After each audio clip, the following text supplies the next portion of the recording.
Bienvenue dans cet atelier intitulé Le conventionnement des remplaçants, un doux rêve. Je vous présente Élise Frey, qui est médecin généraliste remplaçante, actuellement en région Alsace. Et Élodie Martel, qui est installée depuis 2 mois près de Dunkerque et qui a remplacé avant pendant 5 ans. Donc nos invités sont le docteur Fabien Rouault, qui est secrétaire général adjoint de MG France, nouvellement réélu, et docteur Yannick Schmitt, qui est le vice-président de Réagir.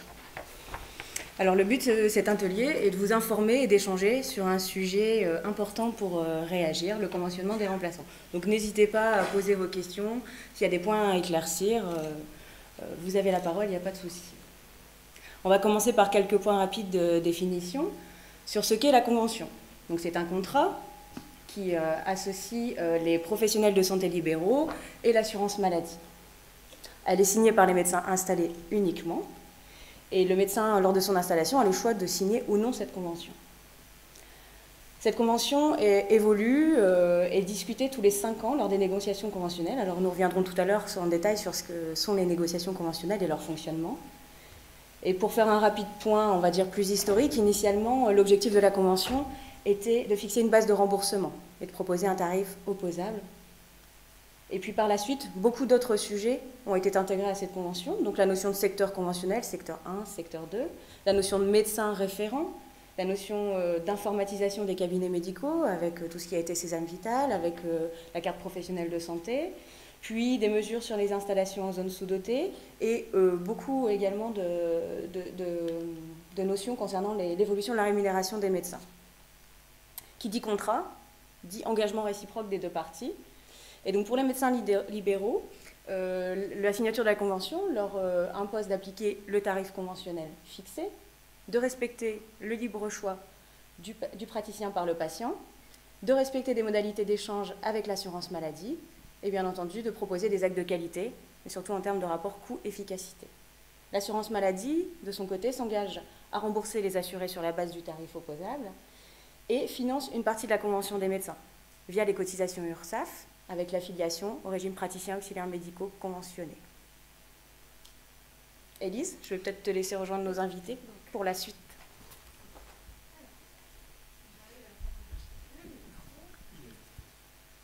Donc, je commence avec...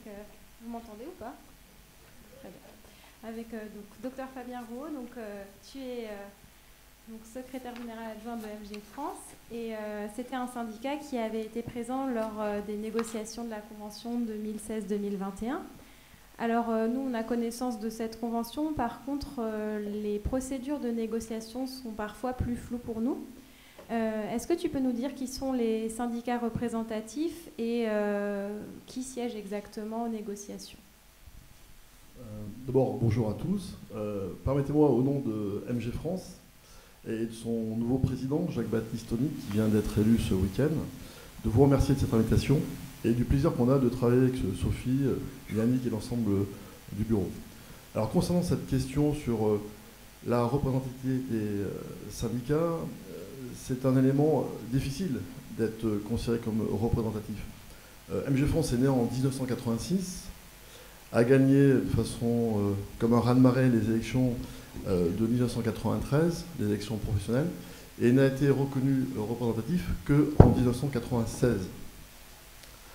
En ce qui concerne les critères pour être un syndicat représentatif, il faut évidemment avoir un scoring de l'ordre de 30% lors des élections professionnelles des URPS, que tout le monde connaît. Alors, on en parlera pas après. Tout le monde, mais... Donc j'expliquerai après. Deuxième temps, c'est une enquête sur le nombre d'adhérents. La capacité de produire du travail, que ce soit sur un plan départemental, régional et national, avec les institutions, qui sont des éléments, et puis l'ancienneté. Alors les syndicats qui ont été considérés comme représentatifs au niveau senior, c'était donc, pour les nommer, la CSMF, la FMF, le SML, le Bloc et MG France. Et donc, juste, je finis. En fin de compte, comme vous n'étiez pas, vous, Réagir représentatif, je tiens quand même à saluer le fait qu'MG France a demandé à ce que vous soyez présents physiquement à chaque négociation professionnelle. Malheureusement, des syndicats seniors ont refusé. à partir de ce moment-là, on vous a proposé un de nos sièges pour être là physiquement, car pour nous, votre voix compte. Merci. Yannick, tu confirmes tout ça, je vois que tu acquiesces de l'aide. Oui, effectivement. Marche, oui. Oui, effectivement, hein, c'est exactement comme le dit Fabien, il y a une proposition que les jeunes, les structures jeunes soient présentes sur l'entièreté des discussions. Et 2 syndicats ont posé un refus ferme de cette proposition. Évidemment, ils ne sont pas là aujourd'hui, donc voilà. Et MG France a fait une place à réagir dans un certain nombre de réunions. Il faut citer aussi la FMF qui a fait une place à réagir dans le même cadre de réunion. Donc voilà, c'est exactement ce qui s'est passé et c'est aussi une situation qui est très gênante pour la suite. Donc vous citiez quand même tout le travail des syndicats pour être représentatif. On va peut-être pas rentrer dans les détails de l'URPS, peut-être plus tard. Par contre, je pense qu'il serait très intéressant que vous nous parliez un petit peu de la façon dont vous travaillez les thèmes qui sont abordés lors des négociations. Quel est le travail en amont? Comment est-ce qu'on sélectionne ces thèmes-là? Alors, cette question est extrêmement pertinente et elle donne du sens à la démocratie participative. Un exemple très concret, ceux qui connaissent MG France, son génome, c'était d'aller sur la révélation des forfaits. Donc l'idée du Bureau national était de porter une augmentation de cette rémunération. Mais comme MG France est un syndicat hautement démocratique, je tiens à rappeler que chaque année, il y a une réélection du Bureau national. Donc on a contacté nos 5000 adhérents, les 500 cadres, pour leur demander quels étaient pour eux les thèmes qu'il fallait aborder au sein de cette convention. Et force de constater que dans le cadre du travail qui a été mené depuis maintenant 30 ans, 1986 MG France, pour que la médecine générale soit une spécialité à part entière. Je refais juste un petit historique qui est important pour tout le monde, c'est que, vous l'avez vu, en 1996, MG France est reconnu représentatif. En 1999, à l'époque, parce que j'ai des antécédents, j'ai été cofondateur et président de l'ISNAR, pardon. Et à cette époque-là, avec le président des doyens de France, Monsieur Roland, nous avons créé un groupe de travail pour la réforme de l'internat. Parce que pour nous, pour être l'équivalent de nos confrères de spécialité d'organes, il fallait évidemment la même maquette en ce qui concerne le cursus d'entrée en 3e cycle et la qualité de la formation sur sa durée et sur son contenu. De cette réforme, nous avons pu être soutenus par, à l'époque, l'ANEMF, avec l'ensemble des syndicats seniors. Nous avons signé un protocole d'accord dans le cadre de la réforme pour permettre à la médecine générale d'être reconnue en termes de spécialité. 2004, vous le savez, la FUG, la filière universitaire de médecine générale a été créée avec un DS de spécialité en médecine générale. Ça, c'est très important. Malheureusement, c'est qu'en 2007 que la médecine générale a été reconnue comme spécialité. Et le temps qui est extrêmement long. Donc ce combat qui était mené pendant 30 ans, pour la base, pour les cadres qui étaient là, il y avait un principe d'équité. C'est que l'acte intellectuel premier de tous les spécialistes, en 2005, certains syndicats ont interdit aux généralistes de toucher 25 €. On est resté à 23 €. On était les seuls. Donc cette discrimination a été lourde, c'était une plaie ouverte. Ce qui a expliqué, si vous voulez, MG France, qui a défini, de par sa base, au sein de ces assemblées générales, le fait que le prérequis à signer cette convention, c'était la convention de l'équité, et qu'à partir de maintenant, il fallait qu'on soit sur l'acte intellectuel premier, nous aussi à 25 €. Donc vous voyez que, pour finir, vous voyez que bien qu'en fin de compte, et tant mieux, je dirais, sur les thèmes qui sont abordés, la nécessité de la démocratie participative, c'est à ceux qui font le métier, ceux qui sont sur le terrain, de définir les conditions de leur exercice. Juste petite précision, à peu près combien de médecins généralistes aux négociations par rapport aux autres spécialités? On a une idée un petit peu de la représentation, enfin à peu près de l'équilibre entre généralistes et autres spécialités. Est-ce que ça se... Alors, il y a 2 syndicats monocatégoriels, MG France pour les médecins généralistes et le bloc pour les chirurgiens anesthésistes. Et après, vous avez 3 syndicats polycatégoriels, la CSMF historiquement, la FMF et le SML. Donc, voilà. Et justement, pour revenir un petit peu au travail, quand un thème vous tient à cœur, par exemple là c'était plutôt tarifaire, mais vous soumettez cette idée à vos adhérents et vous en débattez d'abord, ou bien vous en débattez lors des élections même en fait? Comment vous préparez le thème à aborder? Alors, en fin de compte, il y a un questionnement qui est posé à l'ensemble. Alors, MG France fonctionne sur une fédération de départements, ce qui permet, je dirais, vraiment cette démocratie participative, et on demande aux bureaux départementaux de définir quels sont pour eux les thèmes les plus importants. Et à partir de ce moment-là, c'est discuté en AG et c'est voté. Et donc, le bureau national, dans son fonctionnement, doit faire appliquer statutairement ce qui a été décidé en Assemblée générale. Et du coup, donc vous arrivez avec vos mesures que vous souhaitez aborder, et quelle est la procédure pour qu'une mesure soit adoptée lors des négociations?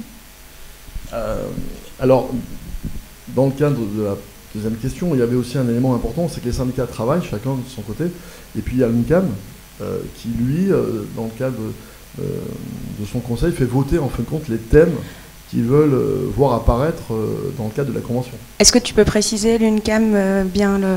Alors c'est l'Union nationale des caisses d'assurance maladie, qui ont des objectifs politiques, hein, évidemment. Donc eux aussi, ils ont des priorités. Donc il faut réussir à faire en sorte que chacun se retrouve. C'est pour ça qu'on appelle ça une négociation. On s'en doutait bien. Donc selon vous, alors justement, l'intervalle de 5 ans entre deux négociations, est-ce que ça vous semble satisfaisant? Personnellement, oui. Pourquoi? Parce qu'en fin de compte, cette gouvernance quinquennale, pour 3 raisons. La première, c'est qu'il faut déjà mettre en application cette convention. Donc, il y a des mesures qui vont encore apparaître en janvier 2018. Il y a la nécessité aussi de la faire vivre. Hein. On effectue des avenants, on travaille quotidiennement. On a des équipes à MG France qui montent au siège de la CNAM pour discuter et continuer de travailler sur l'évolution de cette convention. Et puis, il y a la nécessité, sur un plan démocratique, de préparer la prochaine. Vous disiez avenant, est-ce que vous pouvez préciser pour le public qui ne sait peut-être pas toujours ce que c'est un avenant à la Convention? En fin de compte, sur un plan juridique, c'est une capacité d'inscrire un texte dans le cadre juridique dans la Convention pour qu'il soit référencé et qu'il ait une raison d'être appliqué. D'accord. On va revenir un petit peu sur la Convention 2016-2021. Est-ce que tu peux nous la présenter, Elodie? Alors, je ne vais pas vous faire une présentation de toute la convention, ce n'est pas l'objet aujourd'hui, mais je voudrais juste vous montrer ce petit document. Donc moi, je suis installée depuis 2 mois. Ça faisait 5 ans que j'étais médecin. Et donc, depuis 2 mois, on m'a donné ce document. Et je me suis dit, ah, ça y est, je suis considérée par l'assurance maladie comme un vrai médecin. Et donc, dans ce document, on vous présente les changements lors de cette convention. Et donc, on ne va pas revenir sur toutes les mesures, mais vous avez tous entendu parler de la consultation à 25 €, des consultations complexes, la coordination avec les autres spécialités, la notion des forfaits structures, la télémédecine, la redéfinition de la ROSP et des critères. Enfin voilà, toutes des choses qui nous concernent tous, médecins installés ou remplaçants. Je te redonne la parole. Et donc du coup, ma question, Fabien, êtes-vous satisfait de l'issue de ces négociations et sur quel point avez-vous eu l'impression d'avoir fait des compromis? Alors sur un plan personnel, et je suis mandaté par MG France, donc aussi pour porter cette parole, mais c'est une réelle satisfaction parce que, bon, personnellement, moi je me retrouve au Bureau national et dans le groupe qui va physiquement négocier cette convention. Alors il faut savoir que dans le cadre de ces négociations, vous avez des réunions publiques et vous avez aussi des réunions informelles, ce qu'on appelle des bilatérales entre la caisse et, je dirais, les syndicats. Donc chacun ici avance et permet d'avoir une bonne stratégie. Et je suis fier parce qu'en fait, ce qu'on a obtenu, c'est de par la qualité du dossier qui a été élaboré par MG France. Il faut quand même savoir que dans le cadre des conventions, en général, dans le cadre de l'investissement, chaque convention, il n'y avait que 25% de la somme globale, en moyenne 300 millions d'euros, qui étaient alloués à la médecine générale. Chaque année, enfin, chaque convention, pardon. Donc c'était vraiment le parent pauvre. Il a fallu faire un travail de fond énorme pour faire prendre conscience de la sinistrose de l'activité de médecins généralistes libéraux. Donc cette convention, on en est satisfait sur un plan politique, parce qu'en fin de compte, c'est la conclusion de l'équité de tout ce que je viens de dire au préalable.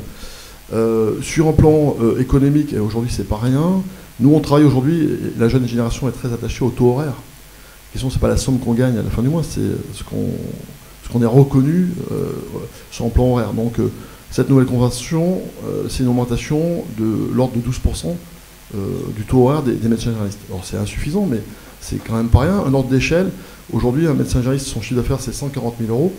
Cette nouvelle convention, c'est une moyenne de 16 000 euros. Donc c'est une somme d'argent importante. Donc là, sur un plan économique, c'est une avancée historique. Donc ça c'est important. Sur un plan social, vous le savez, MG France a porté l'ASV, l'avantage supplémentaire vieillesse, qui représente quand même aujourd'hui un tiers de la retraite des médecins généralistes libéraux, c'est pas rien. Donc il y avait certains syndicats qui voulaient le supprimer, en sachant qu'aujourd'hui, quand un médecin généraliste met 1 euro, la CNAM met 3 euros. Donc c'est quand même pas rien en termes d'investissement et de gains. En ce qui concerne l'avantage social qui est très important dans le génome d'MG France, on a réussi à inscrire pour les patients le principe de l'inéquité sociale de santé au niveau de la ROSP. Donc ça, c'est un début, c'est insuffisant, mais une notion importante. Et puis, on a permis, grâce à des femmes qui ont travaillé au sein d'MG France, comme Nicole Bèze, d'obtenir l'avantage supplémentaire maternité pour les jeunes femmes installées. Donc ça, c'est un élément extrêmement important et qui nous tient à cœur dans le cadre de cette convention. D'autres éléments de réflexion, c'était aussi la complexité de l'exercice. Il y a des consultations qui sont longues et douloureuses pour les patients et aussi pour nous. Il fallait forcément les faire reconnaître. Donc c'est le cas dans cette convention. Je pense que c'est un élément extrêmement pertinent d'aller sur du qualitatif plutôt que sur du quantitatif. En ce qui concerne l'autre élément que MG France a mis en évidence, c'est la nécessité de dégager du temps de soins, de limiter les charges administratives. C'est la première fois que dans cette convention apparaît la notion du forfait structure qui va permettre en fin de compte d'avoir des moyens pour se structurer et décharger les tâches administratives avec du personnel. C'est évidemment insuffisant, mais la somme aujourd'hui en fin de convention devrait être de l'ordre de 4 500 euros si les critères permettant de l'acquérir sont respectés. Donc vous voyez bien que cette convention, elle est, je dirais, pour nous, une grande satisfaction. Grande avancée. Et du coup, les points où vous aviez plus l'impression de rester un petit peu sur votre faim ou d'avoir dû faire des compromis, est-ce qu'il y en a eu? Évidemment, évidemment. Bon, même si on a réussi à prendre 900 millions d'euros, ce qui est quand même pas rien, avant on prenait 90, donc chaque année, c'est un investissement chaque année pour la médecine générale. Alors il y a des points, forcément en négociation, on ne gagne pas tout, on a perdu. Donc un élément qui aujourd'hui est mis en évidence par MG France, c'est le maintien des patients dépendants à domicile. Donc aujourd'hui, une visite à 33 euros, c'est plus possible. Donc on a obtenu, MG France a obtenu la visite longue à 70 euros. Le problème, c'est le champ d'application. Il est trop étroit. On est dans le cadre des pathologies neurodégénératives. Il faut l'étendre. MG France demande que ça soit étendu sur le plan des patients dépendants. D'après les estimations, la somme est quand même de 1 milliard d'euros. Ce qui est pas rien. Ce qui est pas rien, mais de l'autre côté, on est toujours dans la même réflexion. Malheureusement, on devrait plutôt dire on investit pour gagner de l'argent, parce que si les patients restent à la maison, ça coûte beaucoup moins cher que de rester en institution. Donc voilà, un autre élément qui nous tient à cœur aussi, c'est la permanence de soins. Dans le cadre de l'évolution sociétale, il est bien légitime qu'aujourd'hui la permanence de soins commence aussi le samedi matin, pour que les gens puissent respirer. S'organiser la semaine sont déjà lourdes, donc la permanence de soins soit effective le samedi matin. On se rend compte aussi de la difficulté de gestion de la période entre 19h et 20h. Donc on demande à ce que la permanence de soins commence à 19h. Donc voici les éléments sur lesquels on est déçu de ne pas avoir obtenu ce qu'on avait demandé. Vous travaillerez dessus lors de la prochaine. Tout à fait. Ok. Bon, merci Fabien, merci Élise. Alors avant de continuer avec l'intervention de Yannick sur le statut des remplaçants, on va quand même s'occuper un petit peu d'eux. Est-ce que vous avez des questions encore vraiment sur ce point de la négociation conventionnelle, sur le fonctionnement, où les explications ont été... Oui. Alors attends, je vais juste...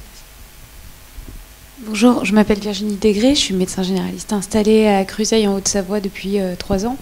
C'est juste une question, la PDSA, les critères justement que tu t'expliquais, on ne peut pas les négocier directement avec les ARS localement? On est obligé que ce soit conventionnel en fait, ces histoires d'horaires D'accord. Tout à fait, il faut que ça soit inscrit au niveau du texte de loi. C'est pas du tout une négociation au niveau régional sur l'amplitude horaire. C'est vraiment inscrit dans la loi. D'accord. Parce que moi, je pense qu'on nous a laissé penser que c'était possible. Ok, merci. Amélie Frémont, je suis remplaçante à Rouen, en Normandie. Nous, ce qui est bizarre, c'est que pour la permanence des soins, en fait, à Rouen, ça commence à 19 et dans les communes à côté, ça commence à 20. Donc, après, il y a des petites particularités locales, a priori. En fin de compte, ouais, après, il y a des arrangements locaux du moment que le payeur paye. Voilà. Alors, du coup, j'ai une proposition à vous faire. Ça peut être un très bon atelier pour une prochaine rencontre de Réagir. Ouais, donc ton astreinte, ton forfait d'astreinte, il commence à 20h. Oui, voilà. Donc, après, tu peux commencer à 17h, voilà, mais je veux dire, sur la rémunération de l'intervention... On va peut-être revenir sur nos petits remplaçants. Mais c'est un sujet intéressant et ça peut faire partie de la question. Oui. Bonjour, Julien Henry, médecin généraliste installé depuis 5 ans dans l'Eure. Moi, j'ai une question concernant les avantages conventionnels. Donc, vous avez cité l'ASV. Il y avait aussi la cotisation assurance maladie et la cotisation assurance familiale. Il me semble que dans la réforme de la CSG qui a été votée à l'automne, notre taux effectif de cotisation d'éducation familiale était diminué. Bon, vous allez me dire que ça ne change pas grand-chose vu que c'était pris en charge par la CEPAM, mais ça veut dire que notre avantage conventionnel est diminué d'autant. Enfin, il me semble, ou alors je n'ai pas compris. Ouais, en front, là, ils sont en train de préparer un avenant pour compenser cette baisse. On travaille dessus. Et on a eu, je dirais, du directeur de la CNAM, la garantie qu'il n'y aurait aucune perte pour les médecins généralistes. Ça, en fin de compte, on ne l'acceptera pas. Parce que j'avais lu le projet de loi et dans l'exposé des articles, c'était mentionné qu'il y aura un avenant. Mais alors, il n'y a rien du tout dans les articles après, donc c'était pour ça. Non, mais je reviendrai vers toi au mois, fin janvier et tu verras que ça sera dedans. Premier point. Deuxième point, aussi une déception dans les avantages, j'ai oublié de le dire. C'est par exemple, vous savez que les fonctionnaires n'ont pas de carence d'IJ. En fin de compte, les salariés, c'est 3 jours. Les paysans, agriculteurs, c'est 1 semaine. Vous, médecins généralistes, c'est 90 jours. Donc la prochaine convention, ça, on veut aussi travailler dessus. Ok. Donc je passe à Yannick, qui est donc, vous le connaissez tous, mais Yannick est notre expert en ce qui concerne la situation des médecins remplaçants. Donc Yannick, peux-tu nous décrire quelle est notre situation vis-à-vis de la convention? Est-ce qu'un remplaçant est un médecin conventionné secteur 1? On commence par les choses simples, c'est bien. En fait, ce que je voulais juste dire en préalable pour bien fixer les esprits, c'est que la convention, c'est un contrat. C'est un contrat de droit privé qui inclut 2 partenaires, d'un côté les médecins libéraux et de l'autre côté l'État, via l'assurance maladie. Et donc c'est une vraie négociation. C'est comme si vous vendez votre maison, il y a une négociation avec l'acheteur et ce contrat il est signé devant notaire. Là c'est un peu pareil. Il y a ce contrat qui est élaboré dans les cycles de négociation et dès qu'on veut modifier le contrat, on passe par un avenant.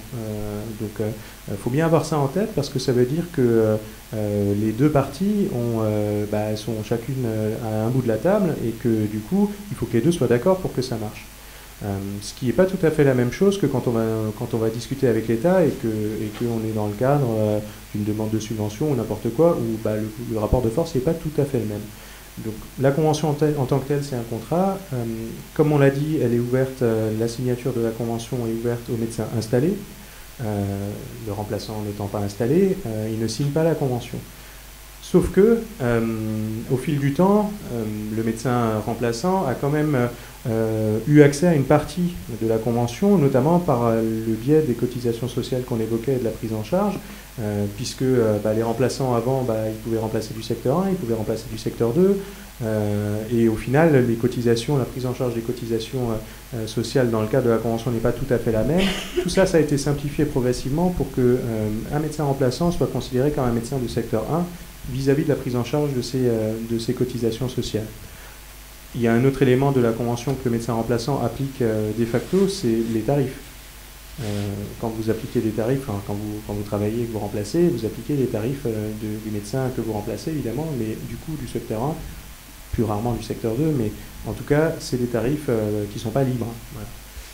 Après, il y a un certain nombre d'autres éléments que le médecin remplaçant ne touche pas, ne perçoit pas dans cette convention puisqu'il n'en est pas signataire. Il y a la rémunération sur objectif de santé publique, la ROSP, évidemment. Quoique, Pour les remplacements longs, dans les contrats types de remplacement du Conseil de l'Ordre, la phrase type, c'est le remplaçant perçoit une rétrocession des honoraires perçus et à percevoir. D'accord ? Le perçu, c'est facile, c'est ce que vous avez encaissé. Le à percevoir, on peut y mettre, par exemple, la rémunération forfaitaire ou la rémunération liée à la ROSP. Alors évidemment, ça a de sens que si le remplacement est suffisamment long pour que vous ayez un impact sur la ROSP du médecin que vous remplacez. Si vous faites 15 jours, bon, probablement que vous n'avez pas eu un grand impact. Par contre, si vous faites un remplacement de 6 mois, eh ben, vous avez peut-être intérêt à aller voir votre médecin installé et en discuter avec lui. Est-ce que parmi vous, il y a des remplaçants qui ont déjà pratiqué ce genre de demande au cours de leur... Quand j'étais remplaçante, moi j'avais négocié, je faisais un remplat régulier 2 fois par semaine dans un cabinet, 2 jours. J'avais négocié au moment de la ROSP une augmentation de ma rétrocession avec les médecins que je remplaçais. Alors il y avait aussi à ce moment-là la secrétaire physique qui était partie, ils avaient pris un secrétariat téléphonique.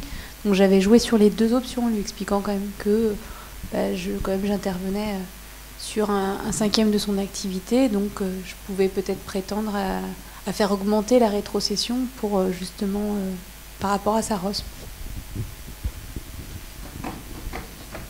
Alors on vous invite évidemment à le faire. C'est sûr que la caisse, par contre, elle ne viendra pas vous solliciter pour vous dire au fait, on vous ramène encore des sous en plus. C'est bien aux médecins installés qui vont les verser. Donc voilà, sachez que c'est possible, que c'est dans les contrats de remplacement et que après ça fait l'objet d'une discussion évidemment avec le médecin que vous remplacez, mais ça peut paraître tout à fait logique. Donc Yannick, tu as déjà évoqué une différence entre les installés et les remplaçants. Je voudrais juste préciser quelque chose qui donne du sens aux syndicats médicaux, c'est le fait que la convention, elle est collective. Et ça, c'est capital. C'est-à-dire qu'en fin, le contrat, il est entre vous et la caisse, mais la négociation, elle a été faite sur un plan collectif. Ce qui vous garantit quand même une grande protection. Imaginez que vous ayez une convention qui soit sélective, c'est vous qui négociez chacun avec la caisse, ça serait compliqué. Ça risquerait de nous mettre peut-être aussi en concurrence. Alors, les médecins remplaçants ne signent donc pas la convention. Du coup, si j'ai bien suivi, nous ne sommes pas conventionnés secteur 1, en tout cas sur le papier. C'est un statut avec une dérogation. C'est effectivement ce qui est projeté là, en fait. C'est que quand vous remplacez, vous endossez la situation vis-à-vis de la convention du médecin que vous remplacez. Avec quand même la subtilité de la prise en charge des cotisations sociales qui du coup sont en dehors des périodes, enfin qui sont y compris en dehors des périodes de remplacement puisque ça dure toute l'année. Et là vous êtes réputé être en secteur 1. Est-ce qu'il y a d'autres différences au niveau des avantages conventionnels ou des obligations qui sont pas pareilles entre médecins installés et remplaçants? Alors je citais la ROSP tout à l'heure, il y en a d'autres. Il y a un abattement sur les revenus de 2% dont peut bénéficier le médecin installé et dont ne peut pas bénéficier le médecin remplaçant. Voilà. Il y a évidemment l'avantage supplémentaire maternité, qui est la grande avancée de ces derniers mois en termes de protection sociale du médecin, qui prend enfin en considération la maternité chez les femmes médecins. D'ailleurs la paternité aussi, mais sur beaucoup moins de temps, et l'adoption. Mais le gros souci de cet avantage, c'est qu'il a été créé comme un avantage conventionnel, donc par définition ne concerne que les signataires de la convention. Du coup les remplaçants, et notamment les remplaçantes, en sont exclus, ce qui est évidemment très ennuyeux puisque, je vous apprends rien, mais c'est souvent durant les périodes de remplacement que les grossesses se déroulent et que évidemment le remplacement étant déjà une situation ou un état assez précaire, y rajouter un arrêt de travail plus ou moins long, ça peut être rapidement compliqué.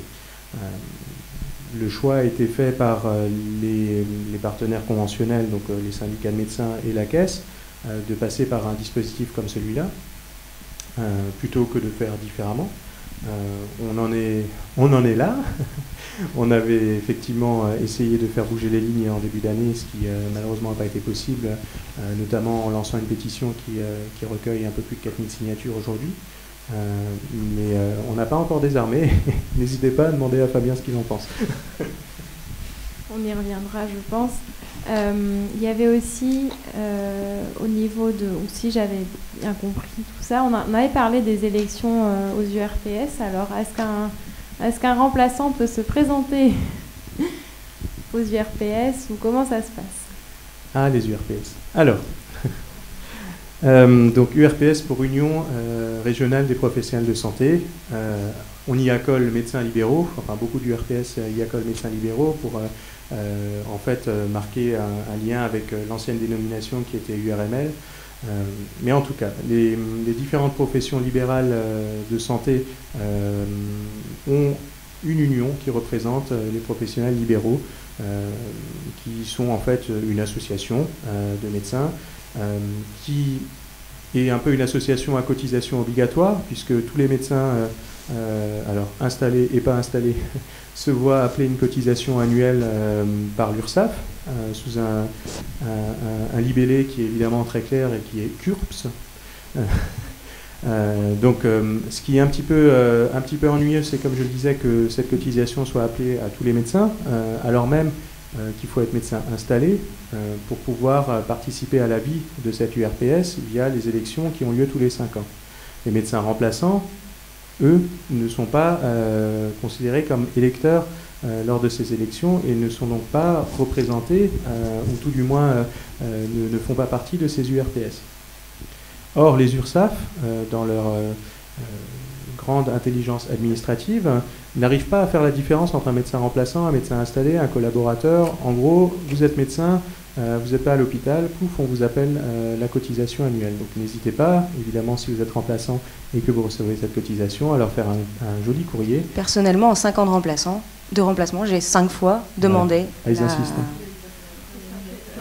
Ils insistent. Et on a eu confirmation encore il n'y a pas longtemps de l'organisme national qui regroupe les URSSAF que c'était bien un paramétrage par défaut. C'est-à-dire que, effectivement, par défaut, tous les remplaçants reçoivent cet appel de cotisation, alors que cet appel de cotisation est totalement indu.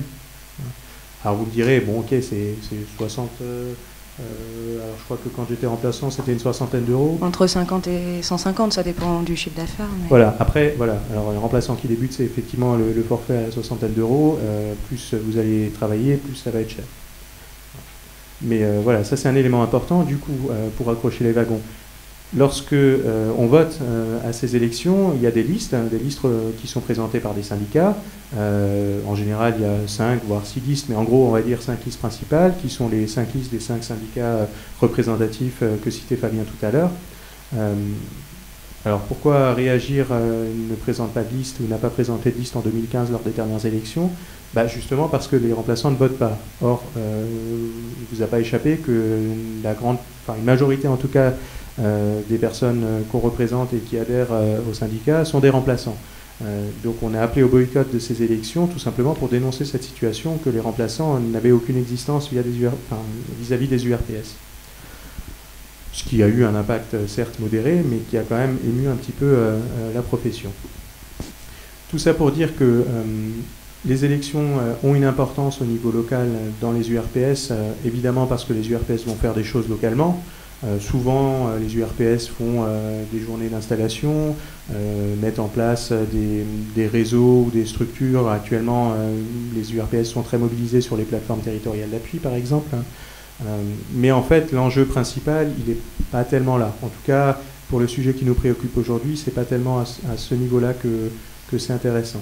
C'est en fait au niveau national que c'est intéressant parce que, comme le présentait Fabien, pour être représentatif, il faut avoir un certain nombre d'élus au sein des URPS.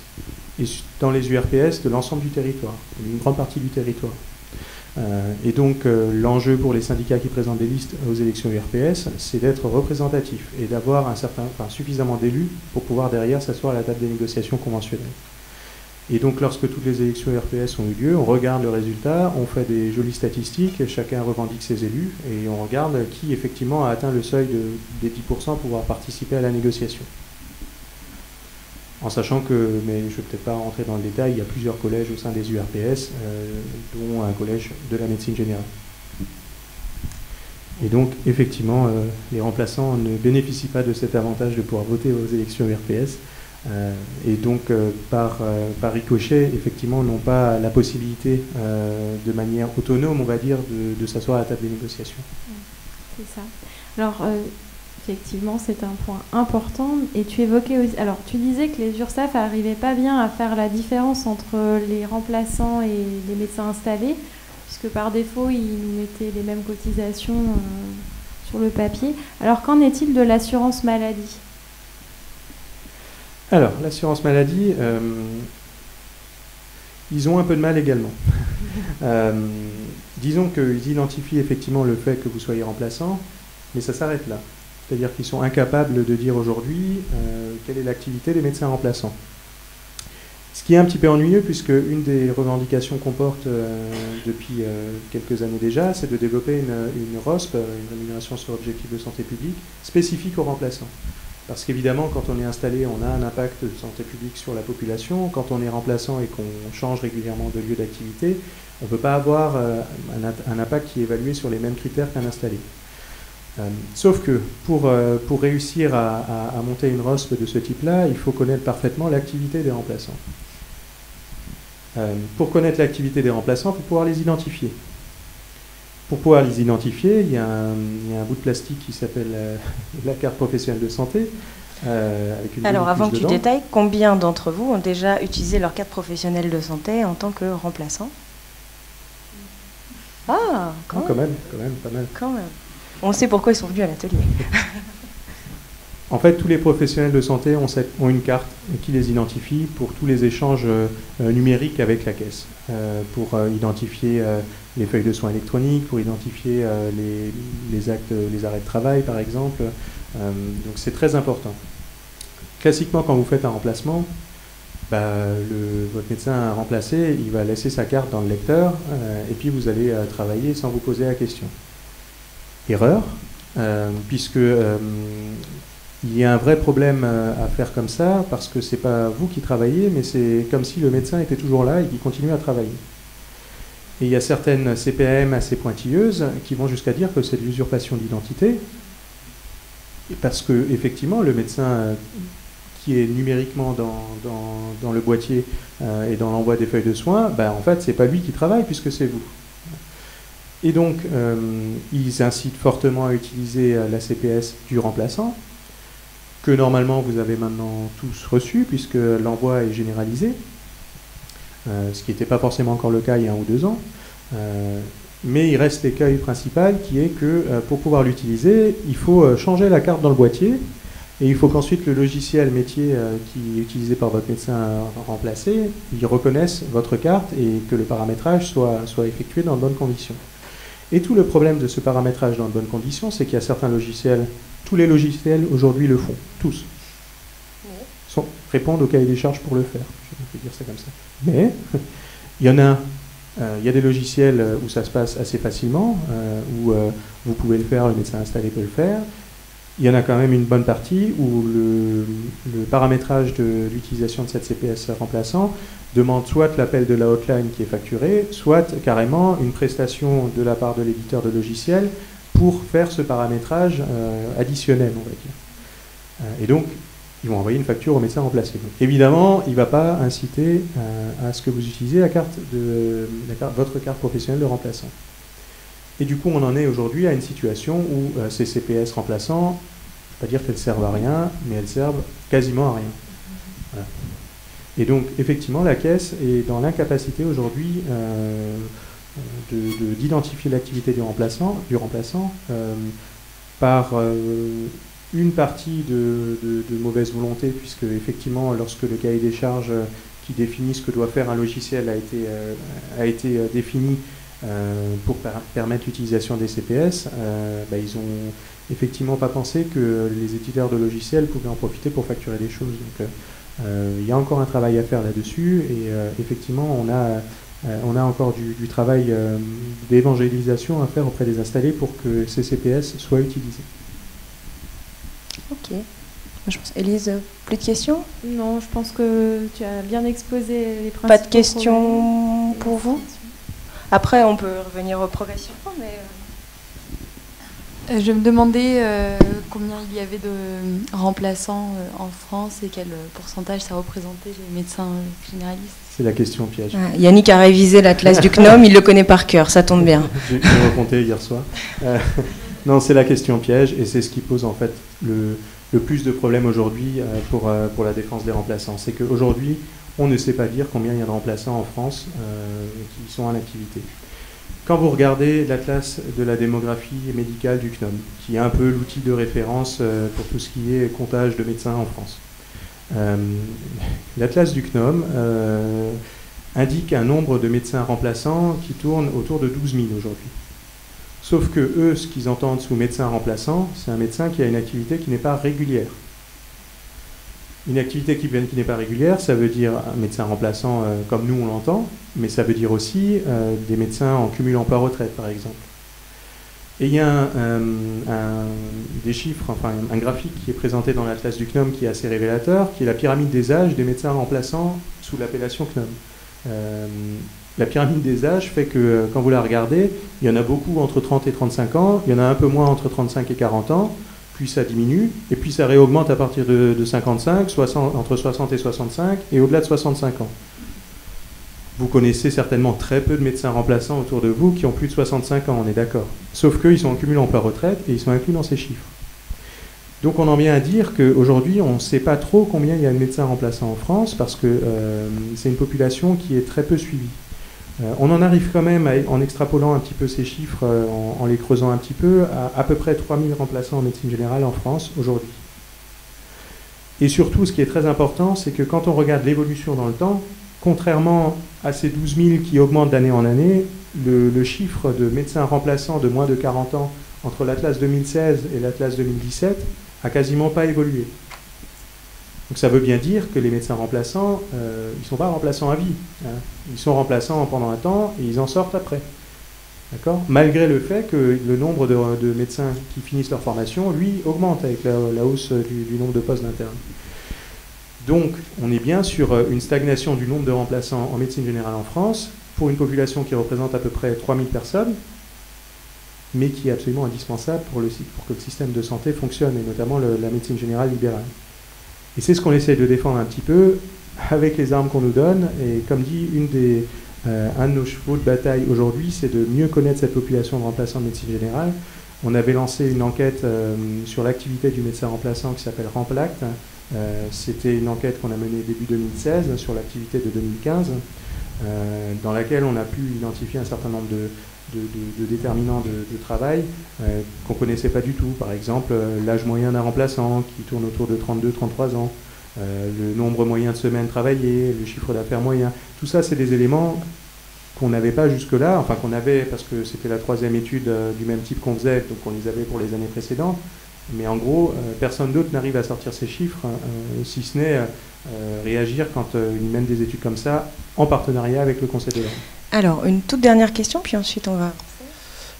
Oui, est-ce que dans un avenir proche, ça pourrait être envisageable de faire que les remplaçants aient le droit de vote aux URPS?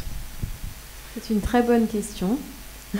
Je pense que tu vas peut-être trouver ta réponse à la fin de l'atelier. Est-ce que Fabien, Yannick, est-ce qu'on y répond maintenant? Est-ce qu'on y répond après? On peut y répondre après, mais je vais répondre à côté. pour dire ce qui est dans les tuyaux, en tout cas. Tu auras le droit de reposer ta question une deuxième fois si tu n'as pas eu la réponse. Aujourd'hui, ce qui est dans les tuyaux au ministère, c'est de pouvoir faire en sorte que les organisations de jeunes médecins soient présents aux négociations conventionnelles. Donc ça ne veut pas dire négocier lors des discussions, mais ça veut dire être observateur. Marisol Touraine, avant de partir, avait lancé ce chantier-là.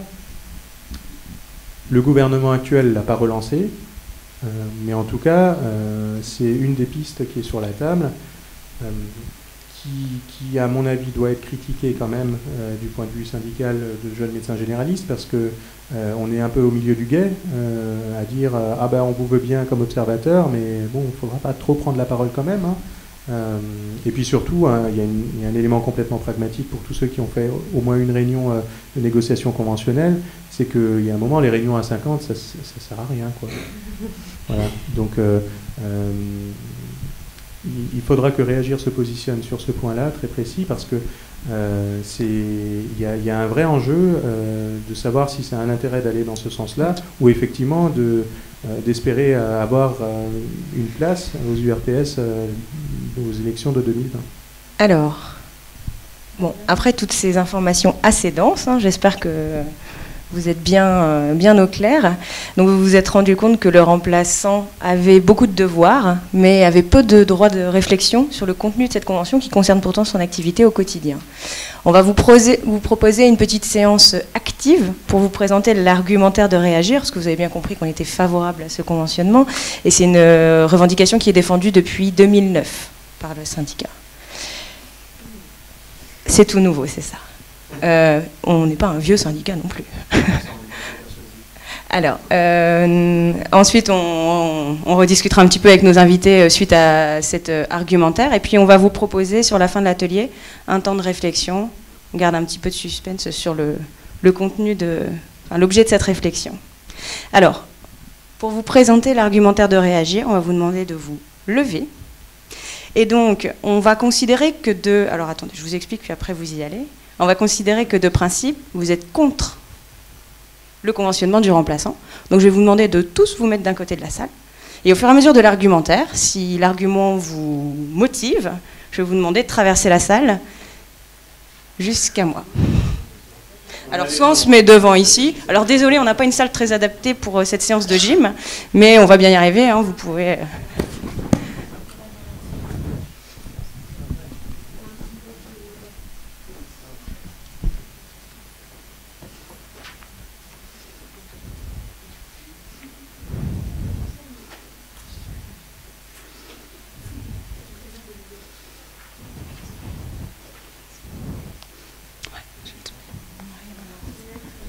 On y va, vous êtes prêts à vous laisser convaincre? Donc ces propositions qu'on vous soumet sont des propositions issues de la réflexion de la structure, hein, de Réagir, hein, qui font l'objet d'un document de travail. Donc on espère qu'elles sont convaincantes. Si vous êtes conventionné, vous avez le droit de participer aux commissions paritaires locales, c'est-à-dire l'application locale de la convention, le lien avec les assurés. Bon, ok, Élise, à toi. Alors, si vous arrivez à... Vous aurez l'honneur immense de recevoir un délégué de l'assurance maladie. Personne ne bouge. Oh, Ah non, bon, ok. Vous allez être réquisitionné en cas de crise sanitaire. Je vous rappelle que vous êtes médecin. Bon. Vous aurez gagné le droit et le devoir de participer à la permanence des soins, mais en votre nom propre. Ça ne tente personne. Ah. Allez. Ceux qui... On continue. On va vous contrôler, en tout cas vous étudier, via l'activité de votre carte professionnelle de santé. Vous aurez l'opportunité de recevoir des informations de la Caisse primaire d'assurance maladie et de l'Agence nationale de sécurité du médicament. Directement pour vous, hein, pas parce que vous êtes tombé sur le document chez un des médecins que vous remplacez. Hein. Élise, je ne sais plus si c'est à toi. C'est toi. C'est à moi. Vous allez pouvoir recevoir en votre nom propre le bon de vaccination antigrippale.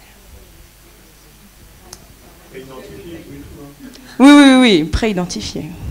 Vous pourrez utiliser Amélie Pro et remplir enfin les arrêts de travail en votre nom propre. Ouh.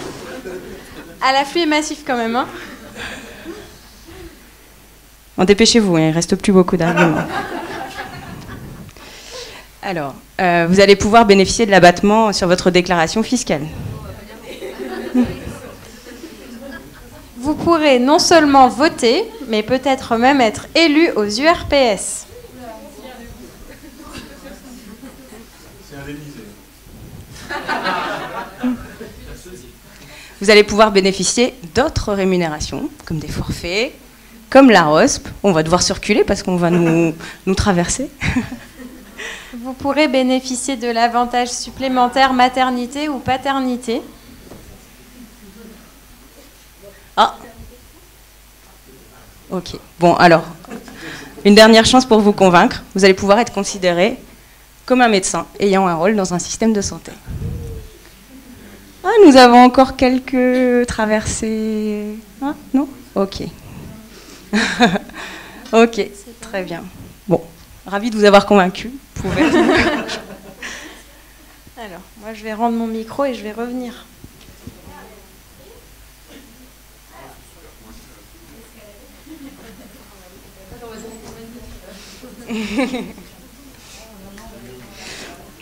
Bon, du coup, on vous propose un second temps de discussion avec nos intervenants, un petit peu plus syndical.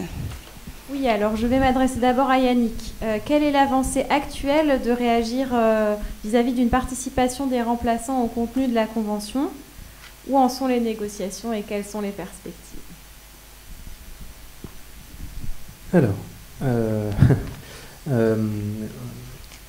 effectivement, le problème du conventionnement du remplaçant, il est d'actualité lorsqu'on parle des négociations conventionnelles essentiellement.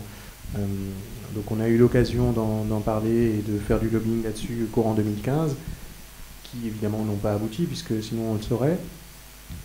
Ceci étant, comme je vous le disais et comme la question a été posée, la connaissance aujourd'hui du remplaçant de médecine générale est une vraie problématique, et en fait on se rend bien compte qu'à part réagir, les remplaçants, c'est compliqué de savoir ce que c'est. Et du coup, on a entamé un travail de discussion avec MG France pour justement essayer de mieux caractériser cette population de remplaçants de médecine générale, parce qu'on est persuadé que le remplaçant aujourd'hui, non seulement c'est important individuellement qu'il puisse avoir une activité de remplacement avant de s'installer, mais au-delà de ça, ça va beaucoup plus loin. Si aujourd'hui les remplacements, la découverte du monde libéral passe par le remplacement, et si le remplacement se passe mal, l'image qu'on va avoir du monde libéral, elle sera forcément pas bonne. Et je pense qu'autour de vous, vous avez tous eu des collègues qui ont commencé des remplacements en libéral et qui se sont dit non mais en fait c'est pas du tout pour moi, je vais prendre un poste salarié quelque part, même si c'est mal payé, et puis je vais pas faire de médecine libérale. Donc il y a un vrai enjeu aujourd'hui avec la démographie médicale qu'on connaît, à ce que les remplaçants s'installent et à ce que les médecins généralistes formés ils fassent de la médecine générale et ils n'aillent pas sur des postes salariés de coordination, même si j'ai rien contre la coordination, ou d'autres types de postes salariés où il n'y a même pas de médecine du tout, comme du travail dans des assurances par exemple, mais que ces remplaçants-là ou ces jeunes installés, enfin ces jeunes qui justement s'installent pas, fassent de la médecine générale. Et pour que ça se fasse, il faut absolument que l'exercice libéral qu'ils vont connaître à travers le remplacement soit un exercice de qualité, et qu'on n'aille pas les rebuter de l'exercice libéral par des différences de traitement comme ça peut être le cas aujourd'hui, ou que ça peut d'ailleurs, ou ça a déjà été pire d'ailleurs avant. Donc là-dessus, on a un terrain avec, comme je disais tout à l'heure, avec MG France de travail pour justement mieux caractériser la population et derrière mieux défendre notamment cet objectif qui est de conventionner les remplaçants. A l'inverse, et pour faire contrepoint à ce que je dis, vous avez d'autres syndicats. Je le cite parce qu'il a fait une sortie là-dessus il n'y a pas longtemps, l'UNOF CSMF, donc la branche généraliste de la CSMF, dont le président, Luc Duquesnel, s'est exprimé publiquement pour dire que le médecin remplaçant avait vocation à s'installer et que le conventionnement, c'était pas une bonne idée. Voilà. Donc il y a encore un travail de conviction à faire pour qu'une majorité se dégage au niveau syndical senior pour appuyer notre revendication. Parce que nous tout seuls, évidemment qu'on ne fera rien du tout, mais je pense qu'on peut y arriver, peut-être pas demain matin, mais en tout cas ce qui est sûr, c'est qu'on peut arriver à améliorer la protection sociale du remplaçant. Et qu'en est-il donc des autres partenaires? Parce que tu parlais des syndicats seniors, mais est-ce que Réagir a déjà contacté l'assurance maladie ou par exemple le ministère de la Santé pour leur faire part de ces revendications, ou pas du tout? Oui, on a eu l'occasion d'en parler avec le ministère, avec la CNAM, qui regarde ça d'un œil intéressés, on va dire, bienveillants, mais qui se cachent assez rapidement derrière le fait qu'il n'y a pas de majorité pour défendre cette proposition. Voilà. Ils savent très bien que les syndicats seniors ne sont pas tous derrière nous pour défendre ça, et que du coup ça n'a aucune chance de passer. Donc pour eux, c'est pas un sujet. C'est intéressant intellectuellement, mais en fait, ce ne sera jamais mis en place, en tout cas pas tout de suite. Donc oui, on a un accueil bienveillant. Donc, du coup, je m'adresse à Fabien. Alors Fabien, penses-tu que l'idée d'un conventionnement des remplaçants puisse être actée avant la prochaine convention? Tu as 1 minute. Non. Là, ce sera impossible. Oui, vas-y, on t'écoute. Si vous avez des questions au fur et à mesure de l'exposé, n'hésitez pas à demander la parole. Question extrêmement complexe, en fin de compte. D'abord, je pense qu'il faut d'abord respecter l'avis des médecins remplaçants. Nous, à MG France, on a des jeunes, on a aussi des remplaçants, et on se rend compte qu'on a identifié facilement 4 types de remplaçants. Il y a le remplaçant qui est en 3e cycle d'études médicales, qui n'est pas thésé et qui veut découvrir le métier. Après, on a le médecin qui a validé sa thèse, qui a fini son cycle, et qui, lui, veut découvrir le territoire et les modes de pratique. Après, il y a, je dirais, des remplaçants qui sont, j'en connais, qui sont des amis, qui sont des professionnels du remplacement, qui sont des hauts sportifs et qui travaillent 15 jours et font 15 jours de sport. C'est un choix qu'il faut respecter. Ils sont extrêmement utiles dans le cadre de l'exercice libéral. Et puis, il y a un nouveau type qu'on appelle l'emploi cumul retraite qui vient d'apparaître. Donc, je ne pense pas que chacun ait les mêmes désirs, déjà. Il faut faire attention sur le piège politique. De ne pas se dissocier des remplaçants. Ça, c'est un premier point. Qu'est-ce qu'ils veulent tous, ou différemment? Moi, je pense que le plus intéressant, et la bienveillance d'MG France, à ce travers-là, c'est de défendre et de porter le statut du médecin remplaçant. C'est de faire en sorte qu'on soit protecteur et que cette intégration dans le monde de la médecine générale libérale, elle se passe bien et que vous soyez protégés. Donc ça, je crois que c'est un élément important. En ce qui concerne le conventionnement, je dirais à la rigueur, le prérequis étant fait, tous les médecins remplaçants de France sont comme vous, parce que je ne suis pas sûr d'ailleurs, bouge sur la salle. Ça va être fait. Nous, on est une structure démocratique et on accepte le vote de la majorité. Si c'est ça, ben, forcément, il va falloir qu'il y ait quelqu'un qui soit un syndicat qui représente les médecins remplaçants. Et donc, je ne sais pas si Yannick, tu étais là, mais je sais que Sophie était là.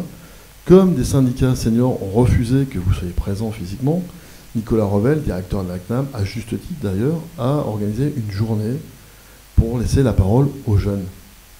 Tu y étais? Il y était. Bon, donc il pourra témoigner de ce que je suis en train de dire. Et donc, ce temps de parole était donné aux jeunes structures, et c'est bien légitime et nécessaire. Je rappelle que nous, on voulait que vous soyez là tout le temps. Et comme par hasard, on a vu apparaître, chez les syndicats seniors, des structures jeunes. La FMF jeune, le SML jeune, la CSMF jeune, qui ont occupé ce temps de parole qui vous était donné. Sauf MG France. MG France, on a refusé. On vous a laissé la parole. Donc ce que je veux dire par là, moi je le vois arriver politiquement, hein, parce que malheureusement maintenant je suis obligé d'avoir des lunettes pour voir de près. Hein. Donc le jeu politique, je le connais depuis 96, où j'avais créé, je ne sais pas s'il y a des Auvergnats ici, le SARA, le syndicat des internes des hôpitaux d'Auvergne. Il se passera de la façon suivante, c'est que si les remplaçants peuvent signer, moi je n'ai rien contre, les syndicats seniors n'accepteront pas que vous allez perdre la prérogative de votre statut, qui est un statut, je dirais, on vient là, on vient vous séduire, on vient vous écouter, on vient vous entendre, on a beaucoup d'attention. Là, on sera dans un rapport de concurrence, et eux le créeront. Et forcément, nous, MG France, on ne pourra pas rester sur le bord de la route, politiquement. Donc on sera obligé aussi, nous, de créer notre structure jeune qui n'a pas, pour moi, aujourd'hui, de sens. Donc je voulais amener ça à votre réflexion, parce qu'il y a des enjeux politiques qu'il ne faut pas enlever, et c'est ainsi. Donc voilà, dans ce schéma-là. D'autant plus que il y avait une question qui était les enjeux de la convention pour 2021. Quand vous êtes signataire d'une convention, vous devez subir la convention. Mais la convention, elle évolue. Et elle n'évolue pas toujours dans le bon sens. 1997, MG France obtient une convention exceptionnelle pour la médecine générale. Exceptionnelle. Le statut de médecin référent. On arrête le quantitatif, on fait du qualitatif. Vous aviez un nombre d'actes limité, mais là-dessus, vous aviez un forfait, une sorte de forfait structure. Je vous rappelle qu'aujourd'hui, il est de 1 700 €.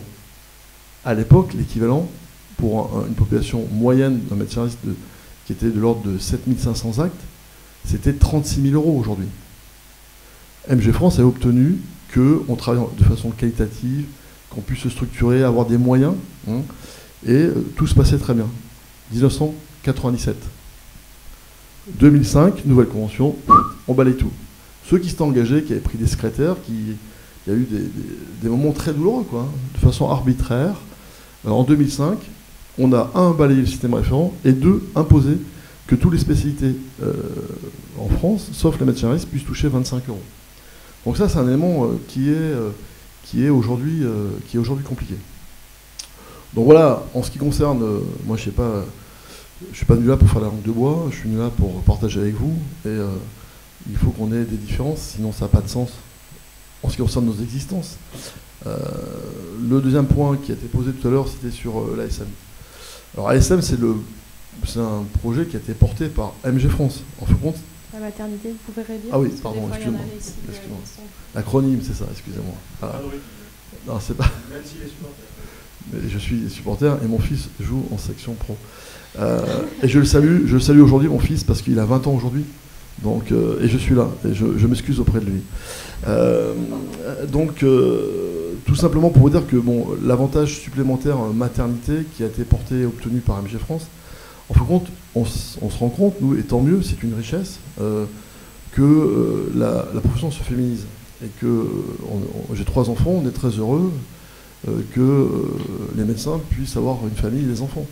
Donc le frein qui était forcément dans le cadre de la maternité, quand vous êtes médecin et que vous avez le bonheur d'être enceinte, vous avez le droit à des indemnités journalières quand vous êtes remplaçante dans le cadre de votre maternité du moment que vous avez rempli les obligations de 30 jours de remplacement. Voilà.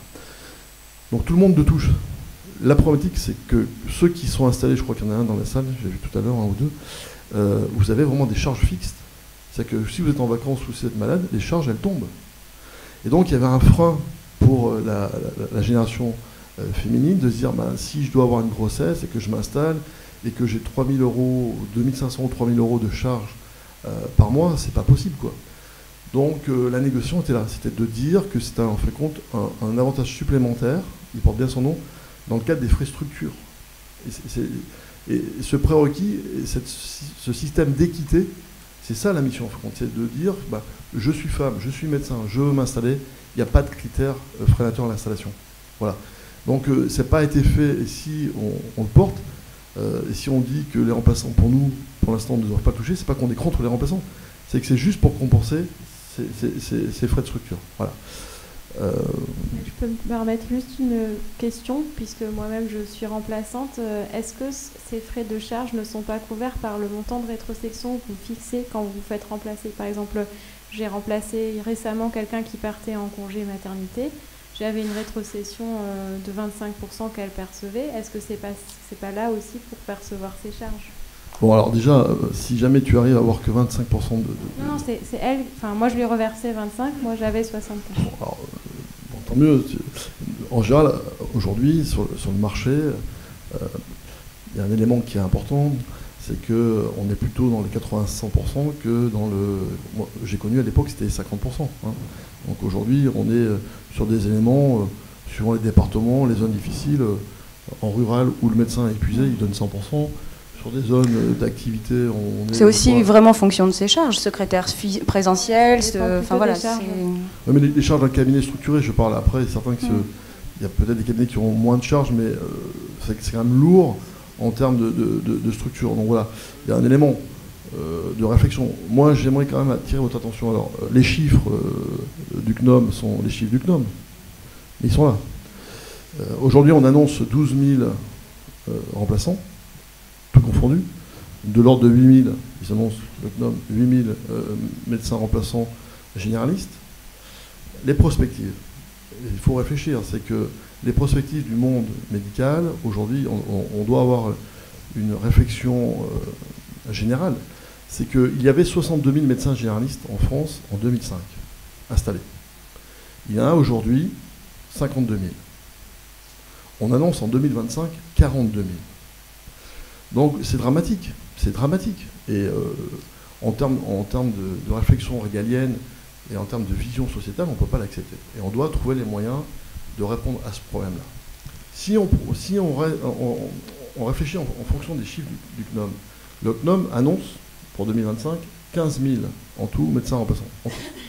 Donc en moyenne, d'après les prospectives, 10 000 médecins généralistes remplaçants. Voilà. Après, la véracité de ces chiffres, on pourra en discuter, mais globalement, c'est-à-dire que si demain, pour qu'un médecin remplaçant vive, il faut qu'il y ait des médecins installés.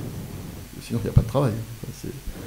Donc si demain, il y a un médecin remplaçant pour 4 médecins installés, sincèrement, vous allez renégocier vos tarifs à la baisse. Donc ça n'a pas d'intérêt, je dirais. Donc il faut qu'on réfléchisse ensemble autour de la table. C'est pour ça que MG France travaille avec vous sur les statuts qui doivent être béton. On doit les renforcer. Nous, on est entièrement d'accord sur un terme qualitatif, sur la ROSP. La ROSP du remplaçant, c'est quelque chose de très bien. C'est-à-dire qu'aujourd'hui, que vous améliorez vos pratiques comme nous, on essaie de le faire, et on est jugé pour ça, c'est quelque chose de pertinent. En ce qui concerne les éléments, je dirais les 2 premières catégories de remplaçants, on est très attentif à ce qu'ils soient réellement dans une dialectique positive, ceux que je vous ai précédemment cités, pardon. En ce qui concerne, si on était dans le danger, moi je vois dans ma région des médecins qui dévissent la PAC pour devenir remplaçants. C'est un fait. Qui préfèrent aller faire de la régulation dans des centres de régulation du 15, que d'avoir la charge, parce que quand vous êtes conventionné, il y a quand même des responsabilités, du dossier, la continuité des soins en jour ouvré, et puis sur la PDSA. Tout ça, on doit faire en sorte de trouver des solutions, parce qu'il ne peut pas y avoir de médecins remplacés heureux sans remplaçants. Ça, c'est pas possible. C'est indispensable. Voilà. Et il faut aussi que l'affinité, pour nous, c'est que, je pense, dans l'exercice, qu'on réfléchisse comment faire en sorte que l'affinité soit quand même que à la fin le bonheur et le plaisir c'est d'exercer, d'être installé et d'avoir sa patientèle. Donc je pense que c'est un élément extrêmement important. Alors je vais présenter rapidement quelques éléments bloquants qu'on a identifiés, puis je vais vous donner la parole après et on continuera à vous les donner aussi. Alors on a vu que certes, le conventionnement, c'était beaucoup de contraintes, mais en même temps que ça offrait une visibilité, surtout chez des professionnels qui sont en mouvement, alors que ça soit géographique, que ça soit dans leur vie personnelle, c'est quand même le statut du remplaçant, un statut qui a de multiples facettes, on l'a évoqué, 4 profils qu'on pourrait identifier. C'est un sujet qui peut apparaître comme secondaire à l'échelle de l'ensemble des autres sujets qui sont abordés au niveau de la Convention. Il y a de nombreux interlocuteurs, que ce soit institutionnels, syndicaux, voilà. Il y a énormément de monde qui peuvent intervenir et qui sont concernés par cette problématique. Et puis, cet argument qui est l'argument qu'on nous oppose le plus fréquemment, c'est le fait que conventionner les remplaçants les installe dans ce mode d'exercice et donc est un frein à l'installation à une époque où la démographie médicale est complexe. Est-ce que je vous laisse réagir?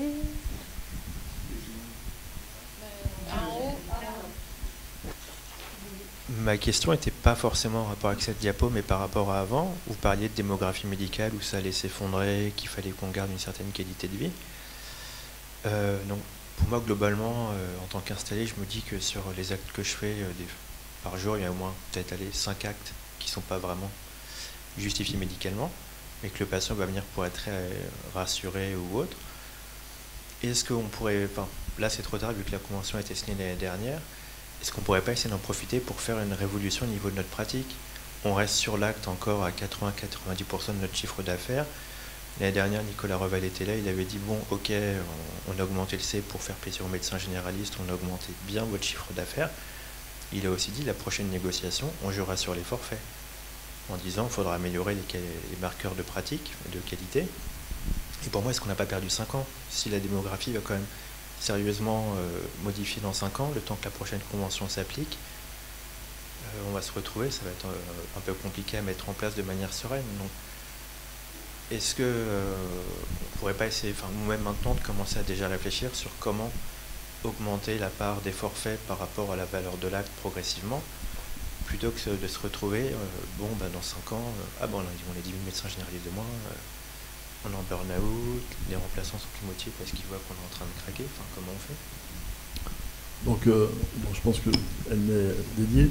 Donc, on affronte cette question.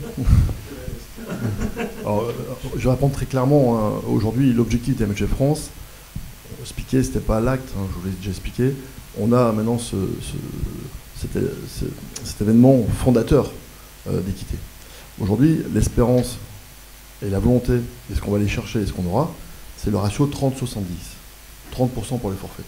Ça, c'est, on l'a déjà dit au directeur de la CNAM, on va travailler là-dessus, sur des éléments pertinents. Je pense que vous allez subir, moi aussi, mais vous, une révolution du métier, mais qui, on n'envisage même pas ce qui se passe actuellement. La société, elle va très très vite. Il y a 3 ans, si quelqu'un avait dit que Macron serait président, personne n'aurait cru, quoi. Je veux dire, aujourd'hui, on a des cabinets, des salles de consultation sans médecins généralistes qui existent. La NBC, vous la connaissez, sur les évolutions, les médecins avant étaient là, je dirais, pour réparer l'humain. On était là pour le réparer. Aujourd'hui, on est déjà là pour l'améliorer. C'est-à-dire qu'on a une évolution du métier. Il est complètement fou et inacceptable aujourd'hui que chaque généraliste n'est pas un échographe. Alors, on est dans un monde d'investigation et de moyens qui nécessite de pouvoir travailler avec l'intelligence artificielle. Donc il faut qu'on positionne un projet dans cette convention de réflexion. Et moi je pense que la convention, au travers des éléments que tu évoques, sur les points de détail qu'on a, les manquements qu'on avait cités, on va essayer de les obtenir, mais il faut une vision politique. La vision politique, c'est d'être calé par rapport à l'évolution sociétale, ça c'est le premier point. Le deuxième point qui me paraît être extrêmement important, c'est de garder ce qu'on a obtenu. Parce qu'il y a des forces obscures qui ne sont pas forcément favorables. Hein. Je vois que tu es d'accord avec moi là-dessus. Donc il va falloir qu'on soit déterminé et vigilant. Et troisième point, aujourd'hui, la vision politique, c'est que avant le médecin de famille, c'était le médecin d'un patient. Puis il est devenu le médecin d'une patientèle. D'accord, en organisation. Demain, le médecin généraliste sera le médecin d'un territoire de santé. Donc il va falloir qu'en termes de santé publique, qu'on ait une réflexion collective dans le cadre de l'intérêt général, de faire en sorte de s'organiser pour offrir, je dirais, cette organisation structurelle, de couvrir un territoire de santé en termes de santé publique, en termes de vision politique. On ne peut pas accepter qu'il y ait des gens qui n'aient pas de soins. C'est-à-dire, on serait malheureux quand même de ne pas participer. Et c'est là aussi le sens de notre action. C'est que ça dépasse la différence entre le corporatisme et le syndicalisme médical, et surtout MG France, c'est vraiment d'avoir une réflexion sur les assurés sociaux, sur les patients en difficulté, ceux qui sont en souffrance. Donc il faut qu'on organise cette prospective. On l'a fait au travers de la création des équipes de soins primaires, c'est MG France. La Fédération des soins primaires, c'est MG France. Et aujourd'hui, les communautés professionnelles de territoire de santé, c'est encore MG France. Donc on a demandé, et on est heureux que vous participiez à tout ça, il y a un débat, il y a vraiment un enjeu qu'on doit attraper et saisir. Vous voyez, c'est extrêmement important. Et donc je pense que cette organisation de territoire, de prise en charge d'une population, de continuité de soins, de PDSA, de travail en équipe. Aujourd'hui, les vétérinaires et les dentistes, ils ont des assistants. Tu disais que 5-6 actes, ils sont justifiés ces actes, ils sont justifiés. Les gens ne sont pas bien, ils ne sont pas médecins, ils ne savent pas. On met peut-être pas besoin d'un médecin. D'accord ? Donc on les accueille dans une structure, assistant de santé, infirmière Azalée. Azalée, c'est MG France aussi, dans l'organisation. Donc vous voyez, cette avancée qu'on doit mettre en place, on doit permettre de démontrer aux collectivités, aux institutions qu'on est organisées, et eux, ils vont nous rémunérer. Et je pense que dans ces éléments, maître de stage, c'est important que ceux qui s'investissent pour la formation des jeunes soient reconnus. Et voilà, et ça fera partie, je pense, de cette rémunération. Alors, on va encore faire 2 questions. Je pense qu'il y avait encore une question là. On essaye de faire réponse courte. Bonjour, donc Charline, moi j'ai été remplaçante et j'ai été collaboratrice, donc je connais un peu les deux. Juste une petite question pour être sûre et claire. La présence des jeunes dans la Convention est inscrite dans la loi pour certains thèmes, me semble-t-il. Ce n'est pas juste le bon vouloir de Nicolas Revel et de certains syndicats sur certains thèmes, les thèmes de la démographie médicale. C'était juste une petite remarque sur laquelle tu as hoché, donc la réponse est courte. Sinon, je voulais faire quelque chose qui me tient à cœur, c'est que ok, on veut que les remplaçants s'installent, mais avant, on veut peut-être aussi que les remplaçants deviennent remplaçants. Et ça a été dit de façon courte, mais la problématique démographique dont tu parles, etc., le médecin remplaçant, il finira probablement, il y en a certains, mais ce n'est pas la majorité, il finira par s'installer. Le but du jeu, c'est qu'il découvre ce que c'est qu'être médecin libéral, d'être médecin installé, d'être médecin sur un territoire. Et le but du jeu, c'est que pour découvrir ça, il soit remplaçant. Ceux qu'on compte sur le doigt de la main, c'est ceux qui passent leur thèse, enfin qui finissent leur internat, qui passent leur thèse et qui s'installent sans avoir réellement remplacé. Ceux-là, ils sont rares. Mais il y en a. Donc, faut qu'il soit remplaçant. Et pour qu'il soit remplaçant, il faut déprécariser le statut de remplaçant. Et pour ma part, j'en suis persuadée, je pense que conventionner les remplaçants, c'est reconnaître le remplaçant comme étant un acteur de la santé sur les territoires, et du coup, donner envie d'être remplaçant. Mais ça ne veut pas dire que pour autant, le remplaçant, il va se camper dans ce statut-là. Parce que ce statut-là, il n'est pas satisfaisant intellectuellement, parce que se rendre compte de ce que c'est de suivre une patientèle, d'avoir les pieds, les mains dans le territoire et s'engager, c'est autre chose. Mais pour ça, il faut passer par le remplacement. Et pour ça, il faut déprécariser le statut de remplaçant et donc conventionner les remplaçants. Donc, j'ai l'impression que cette question m'a encore dédiée. La réponse était dans la question. Hein. Là, je pense que... La réponse est dans la question, parce que c'est ce que nous, on porte à MG France 1. J'ai bien dit au départ qu'on est là, bienveillant, pour faire en sorte que le statut soit pérenne, qu'on réfléchisse ensemble. Pas du tout, non. Non. Alors, on va... Julie ? Oui, c'est pareil, c'est pas trop une question, c'est plutôt une remarque, c'est pour continuer sur le même sujet. Moi, je remercie Réagir d'avoir ce cheval de bataille depuis des années, et je pense qu'il faut le renforcer et continuer de le porter. Les remplaçants, c'est pour moi complètement illogique qu'ils ne soient pas conventionnés. Je ne comprends pas qu'on n'ait pas trouvé encore une solution. Ça montre bien la façon dont ils sont traités. D'abord, un remplaçant, c'est pas un vrai médecin, tout le monde le sait. Même les patients, d'ailleurs, ils n'ont pas de nom. C'est pas docteur Intel, c'est votre remplaçante ou votre remplaçant. Donc, ils risquent pas d'être bien considérés si nous-mêmes dans la profession on les défend pas et on les considère pas comme nos égaux.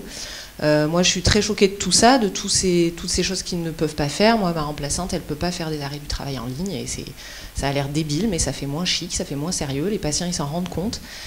Toutes mes remplaçantes, elles utilisent leur carte CPS.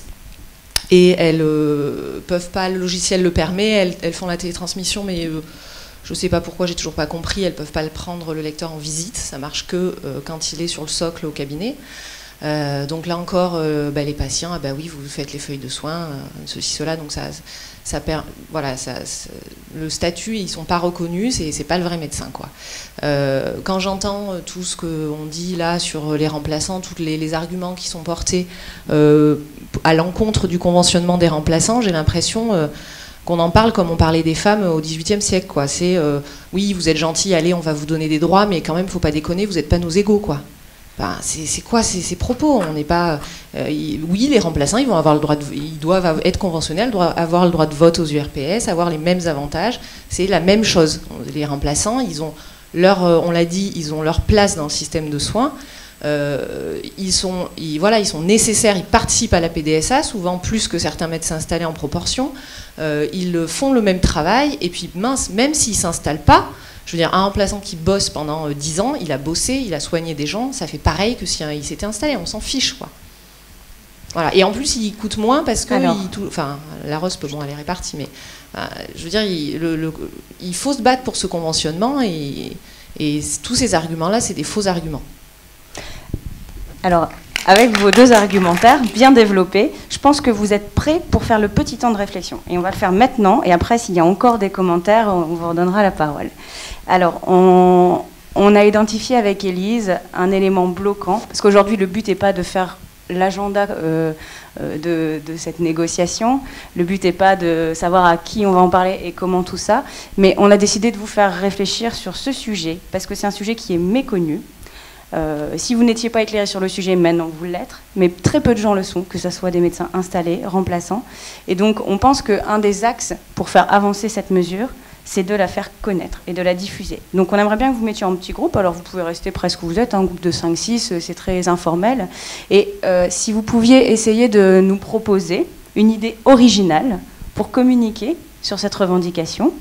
Alors voilà, vous pouvez inventer tout ce que vous voulez, soyez créatifs. Hein. Si vous pouviez nous préciser le support, la forme, le support média, un peu un agenda, hein, enfin à quelle échéance, sachant que la prochaine convention sera dans 5 ans, qu'il y a des possibilités avant, et puis de savoir quel public il faut vraiment informer sur cette problématique. On vous laisse peut-être un bon 5 minutes de réflexion, alors soyez proactifs et soyez efficaces. Peut-être vous pouvez vous mettre à 6 ici. Alors on ne va pas vous donner de micro pendant la réflexion, vous avez le droit de parler, il n'y a pas de souci.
Alors n'oubliez pas, hein, c'est une communication, donc ça doit être une information pertinente, courte, efficace.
Alors n'oubliez pas, un support, un agenda, une population cible. Et si vous pouviez trouver un rapporteur pour venir nous expliquer votre projet de communication.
Encore 2 petites minutes.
Alors, encore une petite minute. Essayez bien de vous fixer sur un point précis et de désigner un rapporteur.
Essayez de structurer un petit peu les choses et dans 30 secondes, on vous écoute. Ne vous inquiétez pas, on a bien conscience que...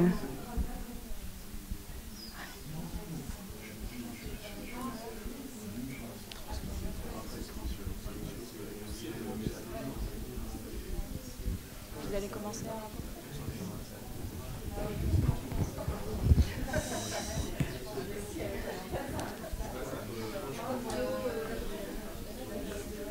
On va se remettre en place. Je te passe le micro. Mais si, tu... Allez, on y va. On écoute le premier groupe de réflexion.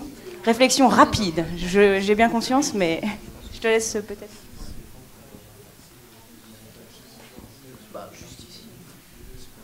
Nos intervenants sont disponibles? La convention 2021 démarre ici, donc excusez-nous. Donc moi c'est Charles. On avait une proposition en support, c'était, enfin, je vais faire à l'envers, c'était plutôt, on voulait cibler la population des installés. Pour ça, on se disait qu'on pouvait faire dès demain, dès la semaine prochaine et de façon régulière, des envois de mails et qu'il fallait être très fort, c'est dans l'objet, avec par exemple un intitulé comme voici votre futur remplaçant, ou enfin voilà, des choses assez percutantes. Après, quelque chose d'autre, une autre idée qui était peut-être peut-être un peu plus critiquable sur le plan éthique. C'était... Attention. C'était tout simplement d'envoyer soit un virus ou de hacker les logiciels informatiques avec en fait la possibilité... Oui. Avec la possibilité de cocher la petite case tout en bas après avoir lu tout le texte pour débloquer assez simplement. En tout cas, une communication agressive. Un peu plus agressive. Ouais. Ok. De peur que le mail soit un peu perdu. Alors, deuxième groupe. Peut-être tu peux te lever, c'est simplement par souci de... Alors, donc nous, on a eu un gros débat sur savoir qui sensibiliser. Et on n'était pas tout à fait d'accord, mais finalement, ça nous a paru être un premier point de sensibiliser les futurs remplacés et les remplacés.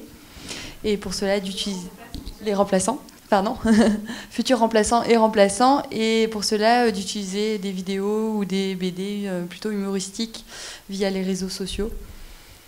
Et peut-être qu'une fois qu'ils seraient sensibilisés, on pourrait alors les convaincre de se mobiliser. Et une des idées, c'était d'envoyer des mails. Enfin, il faut qu'il y en ait beaucoup pour que ça marche. Et les objets percutants, c'est pas mal.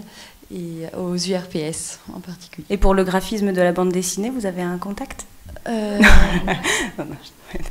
Ok. Il y en a une qui écrit un blog sympa, c'est Jadot. Ok, alors dernier groupe. Il y a Vite Carabin, la VTC, qui peut peut-être dessiner.